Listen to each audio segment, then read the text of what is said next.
Welcome back. We're at it again with another installment in our continuing series on cocktails here at Alley 26. Today we're doing one called Red Rye, and I guess the name will present itself fairly obviously. We're going to start with our strawberry syrup. We're going to do just a hint of this. So this is just a wee quarter ounce. We certainly have this in a number of other drinks that maybe feature it more boldly, but sometimes it's nice to show that our ingredients can be used as like, you know, part of the chorus, part of the ensemble. Then some sweet red vermouth. This is Bordiga. I really love this. It is sweet Italian vermouth Torino, and it is also available at Mixers and Mercantile, our shop here. But it has less vanillin, and there's just less of sweetness to it. So a lot of the other kind of more bitter elements, herbaceous elements come through. So we're gonna do a half an ounce of that.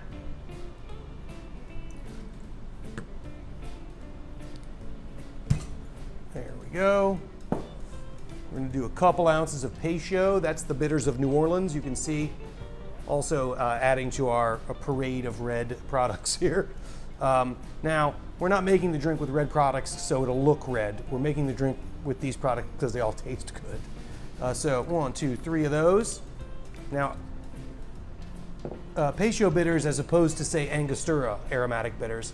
Angostura has more allspice and these kind of dried citrus notes on them, cinnamon. This is gonna have lighter notes on it. It's gonna have a little more anise on the nose and more fresh orange oils. So it's a little brighter and the flavors go really well with the hint of strawberry. But this is a rye cocktail, so we're gonna use Rittenhouse Rye. I love Rittenhouse. Every bartender loves Rittenhouse. It's bottled in bond, which means a lot of things, but most importantly, it's 100 proof rye whiskey made in Kentucky by the fine folks at Heaven Hill. And it's rye, so it's a bonded, so you know it's a minimum of 4 years old as well. So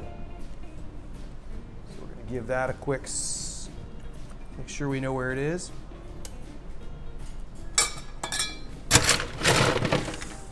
There we go.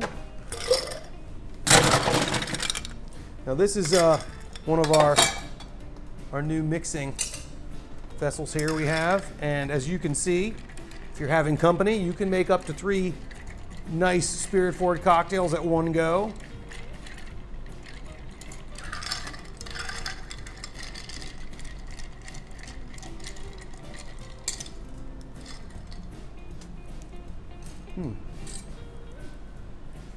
Let's just sneak that in right there. You know, need something to hold the ice back as you're pouring.